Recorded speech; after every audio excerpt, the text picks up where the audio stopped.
sometimes.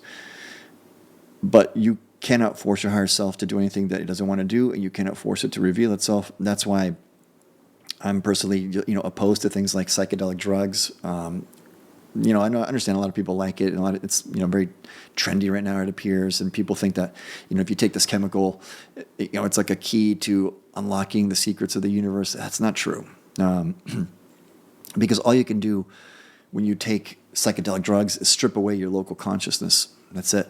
That's all you can do. You cannot force the higher self to reveal itself. And there's dangers with stripping away your local consciousness and losing control. Yeah, you're going to see things, but what are you really doing? You're probably just flying around uncontrolled in the astral, and now you're exposed. And there's other beings out there, there's other entities out there that are quite nasty. And your higher self may allow you to have a negative experience because maybe that's a good lesson for you.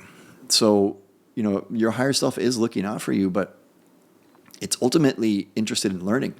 And maybe the learning you need to go through is pain. So, I would just urge caution, with everyone when, if people are experimenting with things like psychedelics, it's not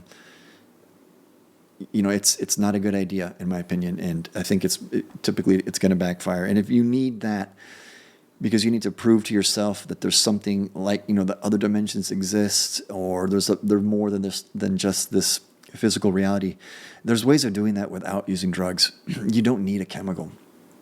You can just do it yourself, but you've got to put in the work, and you've got to focus, and you've got to meditate, and you've got to start to turn inwards and contemplate, and you've got to learn to listen to yourself